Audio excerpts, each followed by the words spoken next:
the definition of success further. I was asked to review submissions for the conference sessions, and this one submission stood out to me. When we met to discuss the options for a closing speaker, I knew this name needed to be brought up to the group. Even though she didn't apply for it, this speaker was diagnosed with Apraxia at 4, is a student athlete having earned 6 varsity letters between field hockey, fencing, and golf, and is the captain of her rock climbing team. She has also participated in the MLK Leadership Summit, hosted 3 Gender Equity Matters Summits, is a member of a Red Shield Society, the Model UN, the National Honor Society, a co-leader of the National Junior Classical League, and the Young Women's Leadership Cohort. She is a peer leader and was recently appointed to the Honor and Disciplinary Council at HUN. Looking back at my high school self, I now feel like quite a slacker.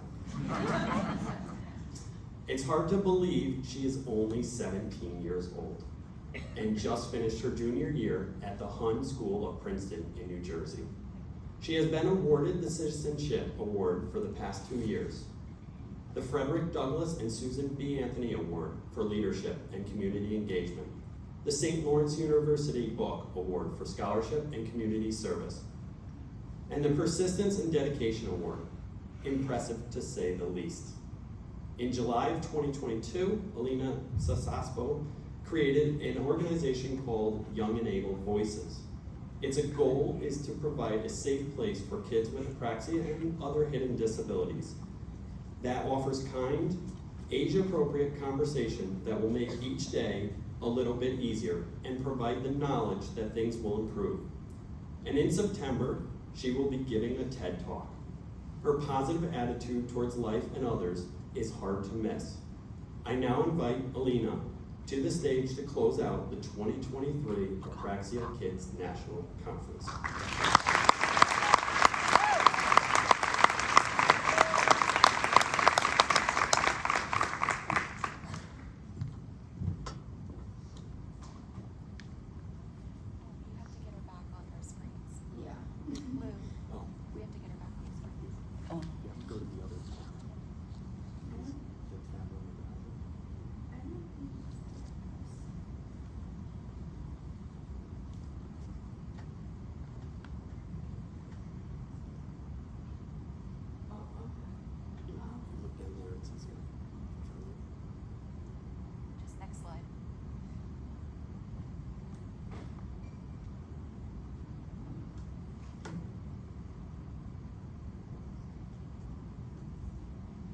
Today's are not our technical day.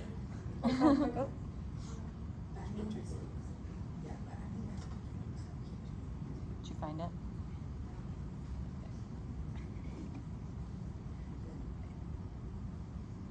This is a good time to remind you that donations are always key to Apraxia Kids. And we still have our board matching gift that has not been reached. So this would be a good time to take your phone out and provide us with a little bit of money. When you look at a conference like this and all that we do, whether it's an IEP roadmap or the programs that we put on here, it is all through the funding that you provide. So if you can open your wallets a little bit, we would much appreciate it.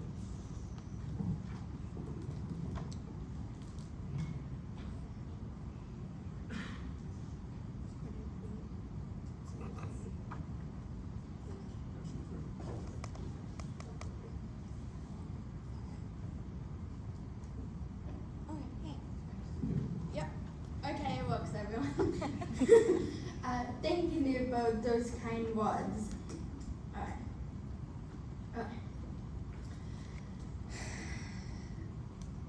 So I am so happy to be doing the closing session of the Apraxia Kids Conference of 2023.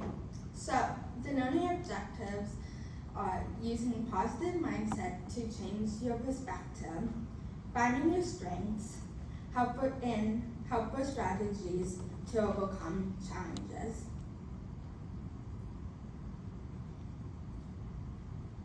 Let's begin. At 2, I was adopted from Russia. At 4, diagnosed with childhood apraxia of speech. At 5, my mom was called into my school to meet with the literacy specialist. Upon meeting this expert, my mom was advised that I would likely never learn to read. In her opinion, this is because I couldn't master rhyming. At a subsequent IEP meeting, my mom was advised that my prognosis was to be a student that ended each year with C's. And if I really tried, I might squeak out the occasional B and D's in classes I found difficult. Thinking that I might never read, my mom cried for weeks until she realized that however well-meaning these experts were, they didn't know me, and they were not going to create my destiny. One day, she stopped crying and began to teach me how to read.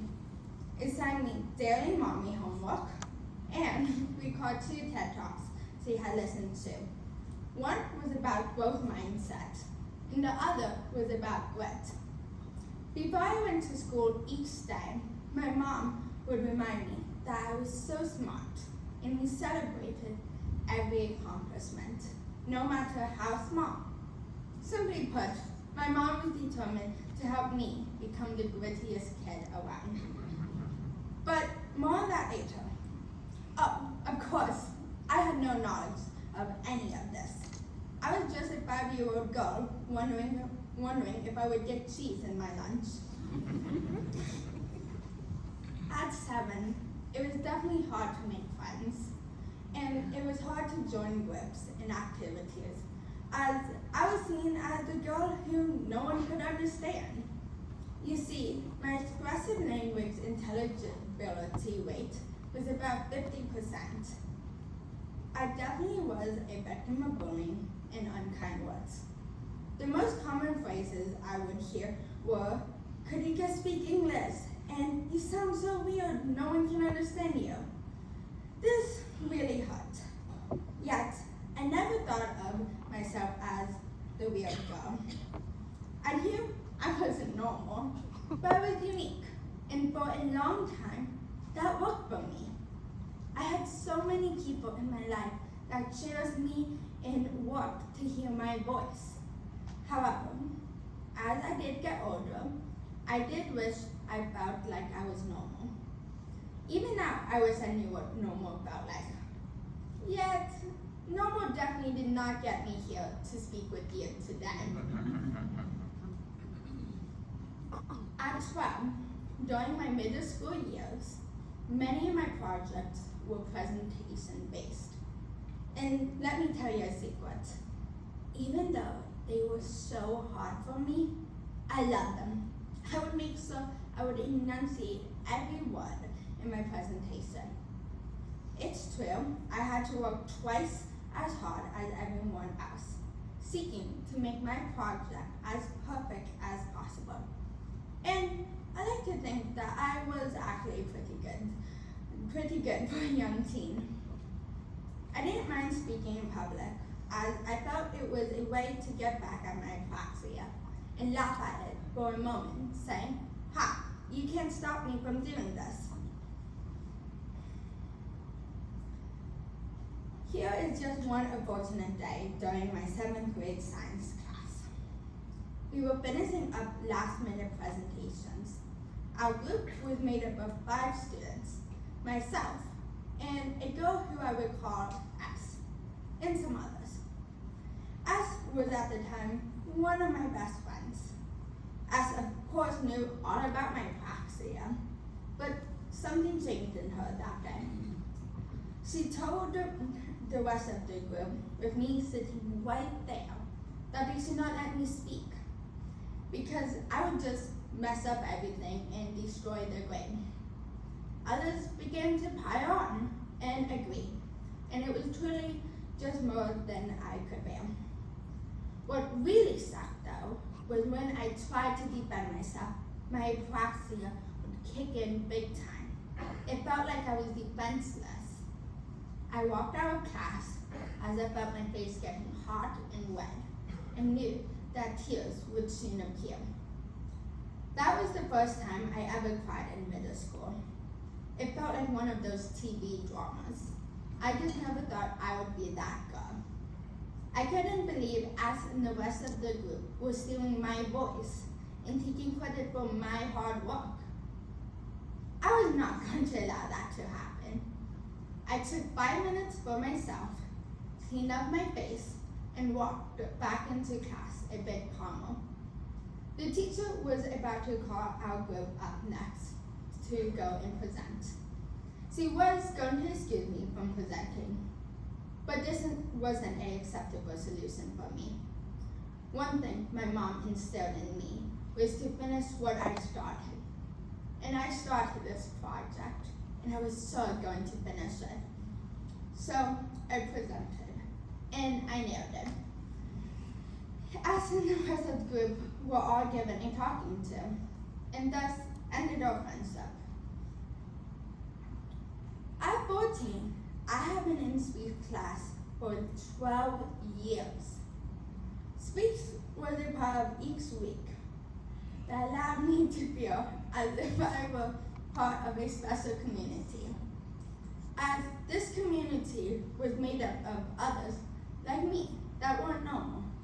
They all had different challenges and struggles, and we all seemed to work together, and no one ever made me feel less than.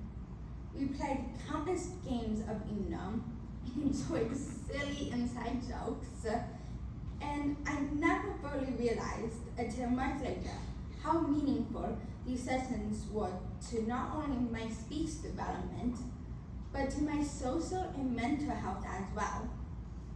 We were like a small group of misfit toys that had found a safe and accepting place where we didn't feel like outcasts.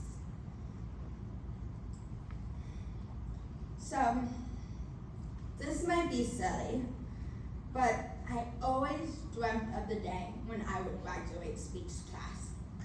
I told my mom the day I graduate from speech class, I wanted a banner and balloons and a big, yummy cake. That was very important, the cake. I had this vision that I would walk into my grandparents' house and everyone would be cheering and clapping and I would finally be done. I had this dream for many years. In early March 2020, I was called into my speech teacher's office. Several teachers and my mom were in attendance. Miss Katz, my current speech teacher, told me that I was done and I wouldn't need speech in high school. I had graduated. Finally, the day has come. But I wasn't feeling the excitement that I thought I would be feeling. In fact, I felt kind of confused. I wasn't sure what my school life would be without speech. I always had it. This wasn't the celebration I had dreamt of. Deep down, I honestly felt I wasn't done. But who am I to argue? I'm just a teenager and they are professionals.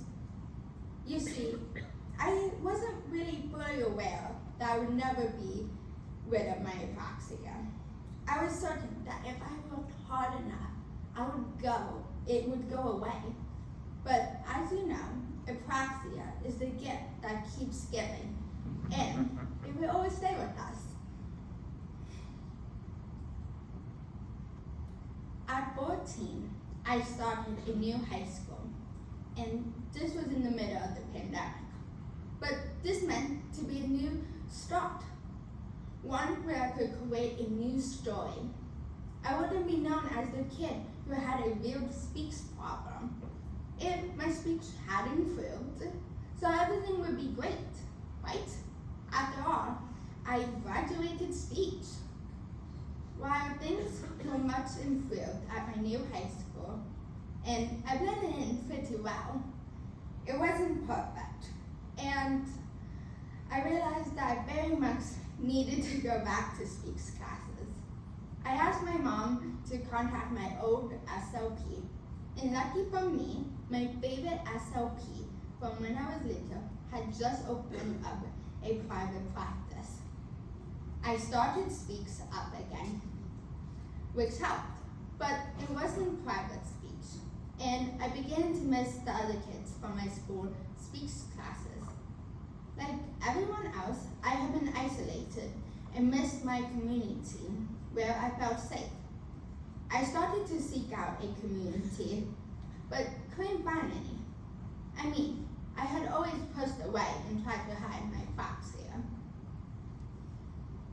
Growing up, I never wanted my apraxia to define me. That was very important to me. I would much rather be referred to as the girl that really loves field hockey or who loves history. But to be defined and thought of as the girl that sounds different was not top on my list. So I would try to ignore it. I would just not mention it and hope that no one really noticed. But you know what? People did notice, and not having any other explanation, many thought I had a Lartic accent, or even wondered if I was hearing impaired. So one day, I received an email from the editor of my school's literacy magazine. They were looking for essays to publish about perfection. I sort of laughed to myself at how perfectly imperfect my apraxia made me feel. I thought it was time to share my apraxia. After 14 years of trying to pretend it didn't exist, I was going to shine a light on it with my whole school community through the literacy magazine. In my mind, I thought this would help everyone understand my struggles and know how hard I work. It was also a way to get my feelings out. But guess what? It was not published. However, would you all like to hear it? Yes. Yes, I was nervous. I was going to read it anyway, but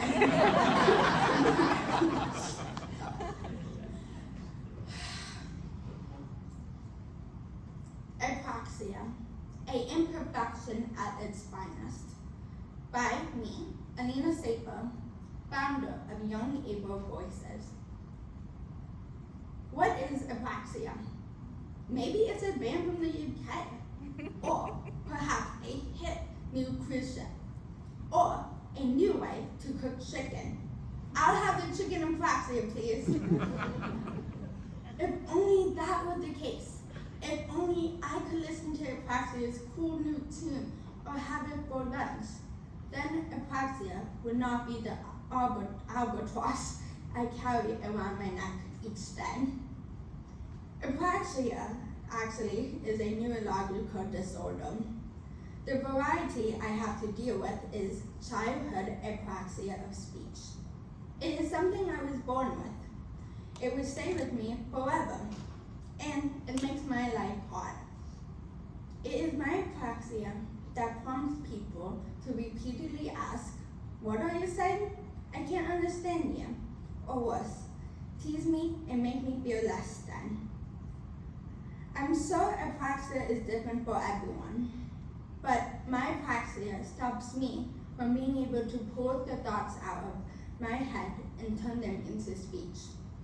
Apraxia makes me want to scream, cry, and shout. Apraxia stifles my voice. I can't be heard the way I want. Sometimes my words come out exactly perfect, but that doesn't happen with regularity. Most teens never spend a minute thinking about their voice. It never is them. They have a thought and they can simply turn that thought into words. Unfortunately for me, the only person who will ever know what I want to truly say will be me. Many times I feel trapped in my head, and that is so frustrating. I have so much to say and so many thoughts I want to share, but sometimes it is just easier to stay quiet. So no, I don't have a phonic logic accent, I have apraxia. And that is why I sound different. Nevertheless, I did not allow it to define me. I refused to let it steal my voice. In fact, I pushed myself each day to do the most speeches and presentations in my classes because I want to beat this disorder. I wanted to feel my determination. As hard as I work to overcome apraxia, it would never leave me. Yes, I have many imperfections, but apraxia is the one I hate the most. Sometimes I wish I could be like everyone else, spend my energy thinking about my hair or an outfit, and not worry if my words would come out as I attend. Apraxia is the imperfection that challenges me every single day, and most people would never even know how hard I work just to have a conversation. Yet, just as much as I despise my apraxia, it has also made me the person I am today. In a way, apraxia is what brought me to Hun. I needed a new start. I was tired of being the girl that was hard to understand and spoke strangely. Hun has provided that new start. Apraxia has also taught me to see life from different perspectives. I know that I'm not the only one dealing with a challenge. This realization helps me to be more patient and kind. When faced with a challenge, Apraxia has taught me that hard work and grit pays off. It also helps me to see beyond the surface, to look for the inner beauty.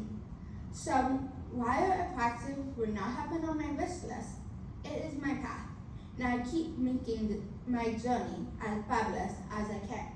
Apraxia just upped the level of difficulty. I wrote this piece in January of 2022 as a way of expressing my frustration with my childhood apraxia speech. This piece led me to create Young Able Voices in July of 2022, as I realized that CAS kids and others with hidden disabilities needed a place to connect, be heard, and valued.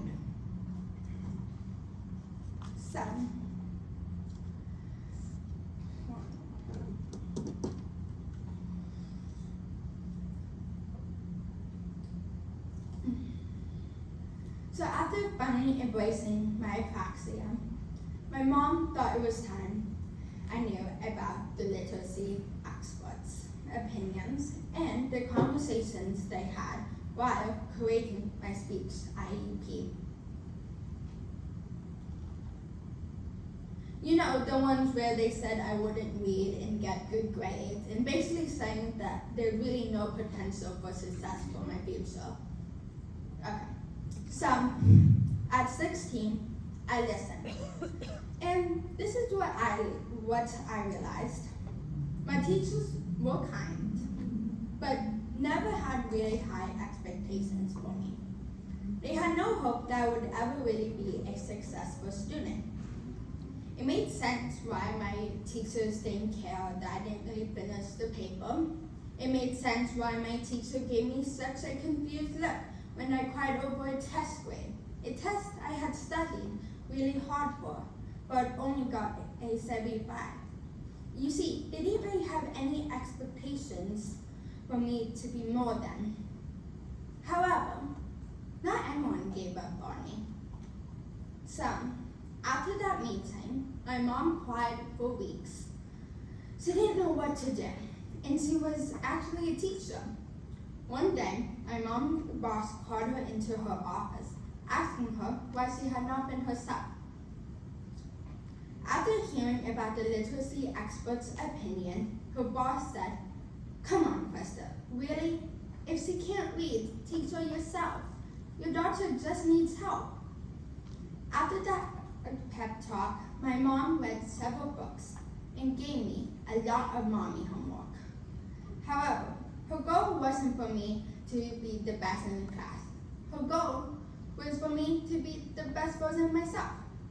She changed her whole approach and had a new direction after watching 2 really valuable TED Talks. One by Carol Dweck about growth mindset, and the other about Angela Duckworth about grit. You see, The best gift I ever received wasn't under my Christmas tree. It was what my mom instilled in me, a gritty mindset. My mom worked with me focusing on my strengths, not my weaknesses. My mom would make me focus on my strengths in math and my critical thinking, rather than focus on my writing or organization. She did this in order to build my confidence. Now, I'm not saying we didn't try to improve my writing or organization skills. We did try. And it would take many years until I could write a whole paper by myself. But first, my mom realized she needed to build my confidence. And that's probably the second best gift I was ever given. One of the techniques that I would use to prepare for tests would be to record myself while studying. Let's hope this works.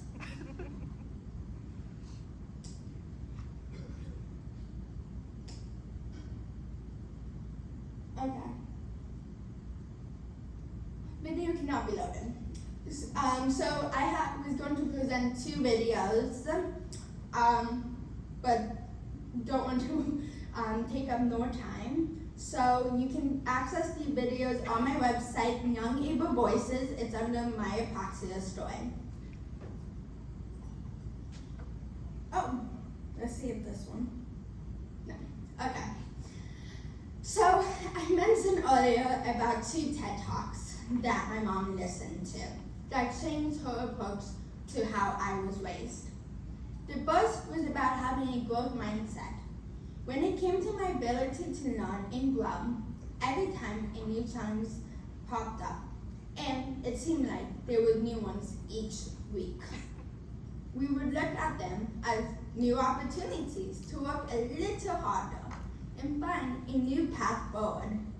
These new opportunities often became my next week's mommy homework. The growth mindset is the one that allows me to keep pushing myself forward in spite of obstacles. The second TED Talk was about Angela Duckworth and was about grit.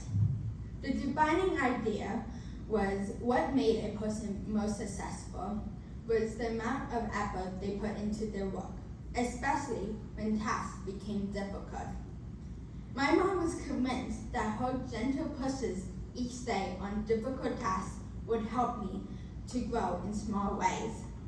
This was all in an effort to help me to get a few wins under my belt, to help me feel successful. She would help me choose my names for my new dogs that I initially struggled with, realizing that I would practice them often and master another sound. So my first dog was Susie, when I was struggling with my S's and Z's.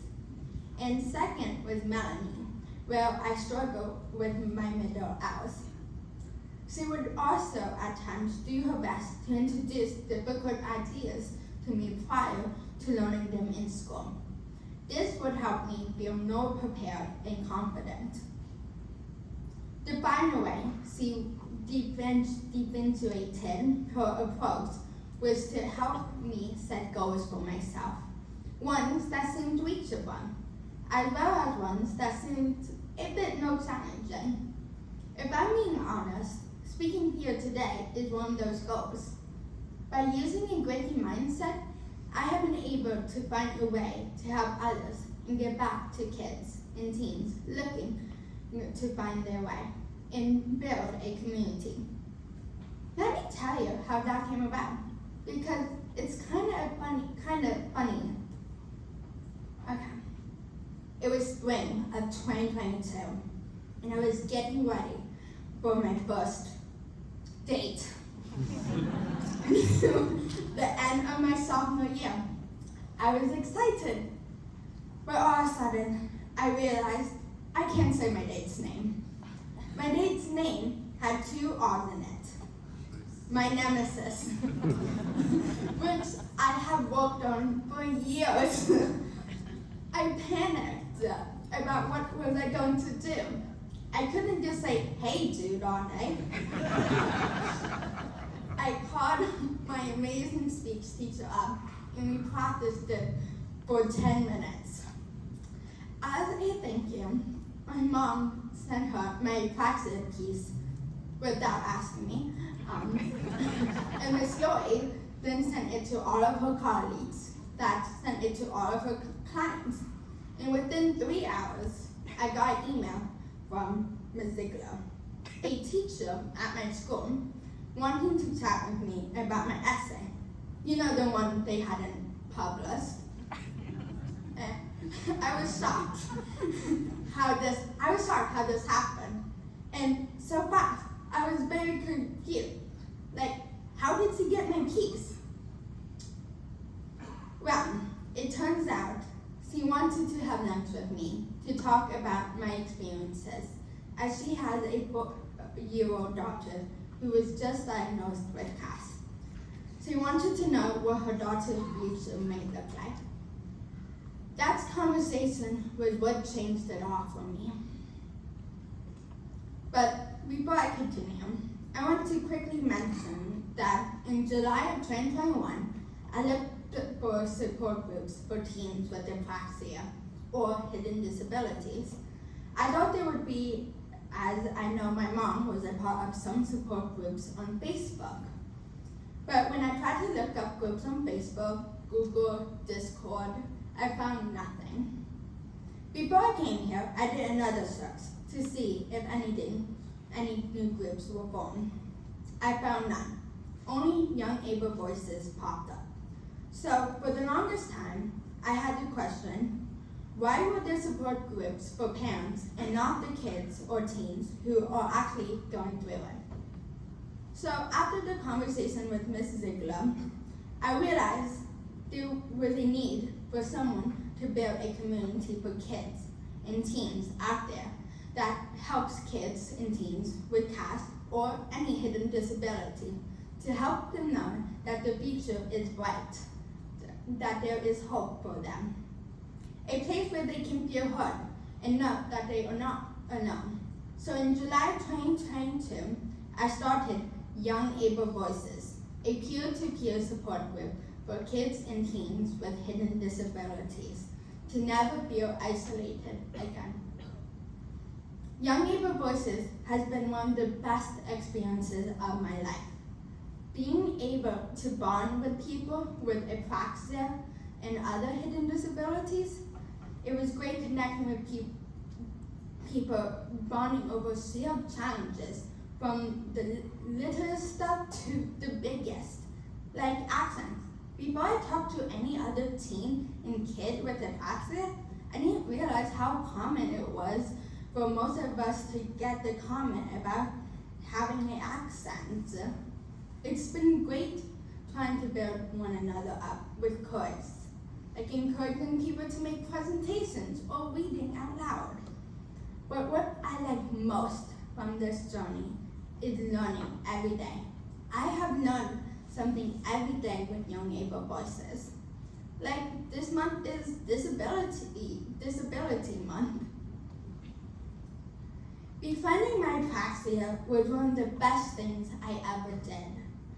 Rather than ignoring and wishing it away, I decided to embrace it. I always accepted that I had to live with my apraxia, but I never fully accepted the fact that my apraxia isn't something I should hide or feel. This is one of the many things I have learned from starting Young Able Voices. I thought not letting my apraxia define me was to hide it and pretend it didn't exist. But that's not defining it. It was hiding and putting my own limits on myself. For a moment, I was taking all hope away from myself and my future. Who says I can't make a speech? Who says I can't become a lawyer? Who says I can't do a TED Talk? Oh, by the way, I'm doing a TED Talk in September.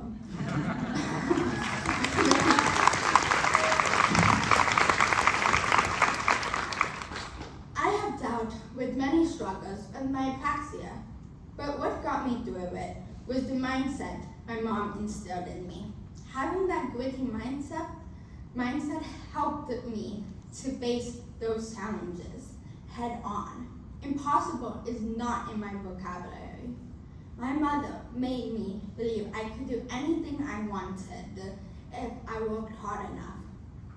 Having her in my strong community and having that gritty mindset has helped me to have hope. Hope that we can overcome certain sounds. Hope for acceptance. And the knowledge that all of our futures are bright. Thank you.